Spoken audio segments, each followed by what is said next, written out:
कहानी एक 8 साल की लड़की के बारे में है जो अपने गांव के बाहर के संसार की पहली बस यात्रा करने जाती है और इस यात्रा के दौरान वो जीवन और मृत्यु के रहस्य से परिचित होती है। वली अम्माई, जिसे छोटे नाम से वली कहते थे, वह एक 8 साल की लड़की थी और उसे वस्तुओं के विषय के बारे में जानने की जिज्ञासा थी। उसे अपने दरवाजे पर खड़े होकर बाहर की गली की तरफ देखना बहुत अच्छा लगता था। वो हर रोज अपने गली में नई नई और असाधारण चीजें होते हुए देखा करती थी, पर उसके लिए सबसे अधिक आकर्षित करने वाली वस्तु थी वह बस जो उसके गांव के पास के टाउन्स में चलती थी। हर रोज वो बस उसके गली से 2 बार गुजरती थी, एक बार टाउन में जाने के टाइम और दूसरी बार टाउन से वापस आने के टाइम। बस को देखना वली के लिए कभी न खत्म होने वाली खुशी थी। वली के अंदर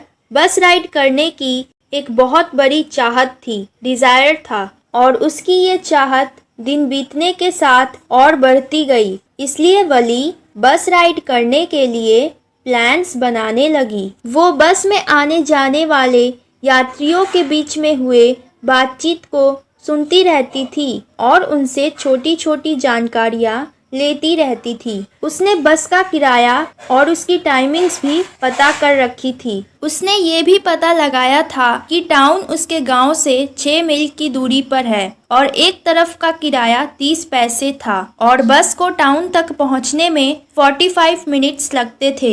एक सुहाने स्प्रिंग के दिन जब दोपहर को बस गांव को छोड़कर उसकी गली से गुजर रही थी कि तभी एक छोटी सी आवाज चिल्लाती हुई सुनाई दी, बस को रोको।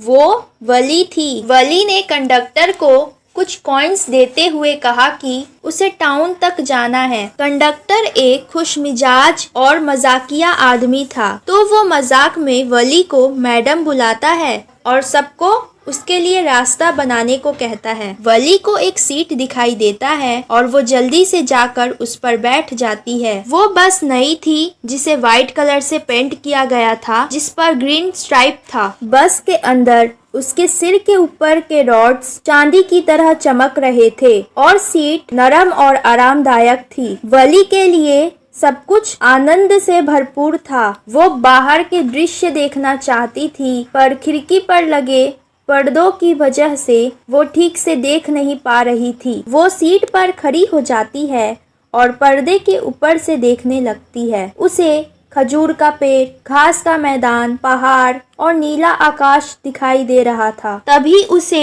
एक आवाज सुनाई देती है जो उससे कहती है, बच्चे बैठ जाओ। वो बैठकर देखती है तो वो एक बुजुर्ग व्यक्ति था। वली उस व्यक्ति से गर्व से कहती है, यहाँ पर कोई ऐसा नहीं है जो एक बच्चा हो। कंडक्टर, जो मजाकिया आदमी था, वो भी वली की बातों पर सहमत होता है। वो उसे मैडम बुलाता है और कहता है, क्या आपको लगता है कि एक बच्ची अपना किराया अपने आप देगी और पूरे शहर में अकेली यात्रा कर सकेगी? ये तो मैडम है मैडम। वली फिर कंडक्टर से अपना टिकट मांगती है। जैसे बस आगे बढ़ती है, कुछ और पैसेंजर्स बस में आ जाते हैं। वली जल्दी से अपनी सीट पर बैठ जाती है ताकि कोई और उसकी जगह ना ले सके। एक बूढ़ी औरत वली के बाजू में आकर बैठ जाती है। वली को उस औरत के इयररिंग्स बिल्कुल पसंद नहीं आते क्योंकि उसके कानों में बहुत बड़े बड़े छेद थे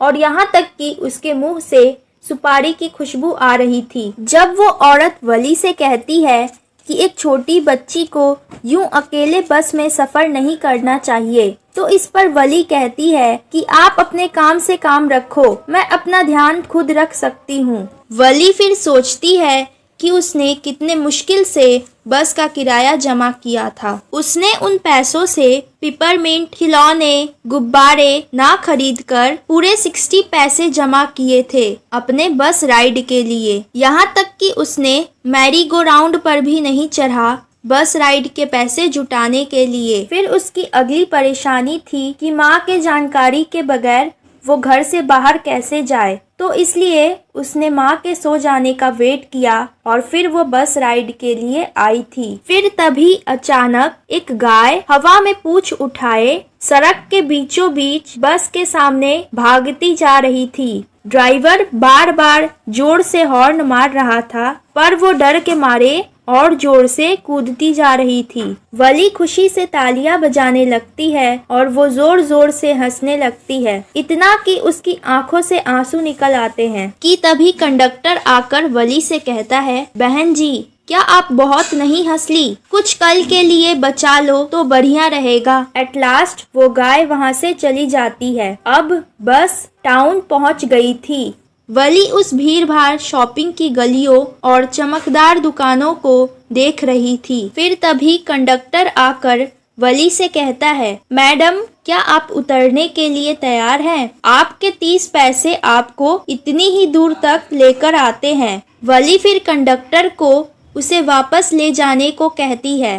कंडक्टर उसकी बातों को सुनकर आश्चर्यचकित हो जाता है कि वो बिना कुछ देखे ही वापस जाना चाहती थी। कंडक्टर वली को अपनी तरफ से कोल्ड ड्रिंक पिलाने को कहता है, पर वली मना कर देती है। कुछ देर बाद बस वापस जाने लगती है। वली को जाते टाइम भी उतनी ही खुशी हो रही थी जितना कि उसे आते टाइम हुआ था। बस बढ़ती जा रही थी कि तभी वली को गली में एक मरी हुई गाय दिखाई देती है। ये वही गाय थी जो उसने आते टाइम देखा था। वली दुखी हो जाती है और अब उसे बाहर देखने को भी मन नहीं करता। वली सीट पर चिपक कर बैठ जाती है जब तक बस उसके गांव 3:40 पर नहीं पहुंच गई। बस जैसे ही पहुंचती है, वह खड़ी होकर कंडक्टर की तरफ मुड़ती है और कहती है, खैर श्रीमान, आपसे फिर मिलने की उम्मीद करती हूँ। कंडक्टर उसे कहता है, ओके मैडम, और वो हंसते हुए कहता है, अपना किराया लाना मत भूलना। वो हंसती है और बस से कूदकर सीधे अपने घर की तरफ चली जाती है। वली जब घर पहुंचती है तो उसकी माँ जगी हुई थी और वो उसकी मौसी के साथ बातचीत करने में बिजी थी। हाँ, तुम सही हो, उसकी माँ ने कहा, इतनी सारी वस्तुएं हैं हमारे संसार में, हम कैसे सबके विषय में जान सकते हैं, और अगर हम कुछ जान भी लेते हैं तो उसे पूरी तरह समझ नहीं सकते। क्या समझ सकते हैं? वली उनकी बातों में घुसना चाहती थी, पर उसकी माँ उसे वहाँ से जाने को कहती है। वली मुस्कुराते हुए और अपने बस राइड के बारे में सोचते हुए वहाँ से चली जाती है।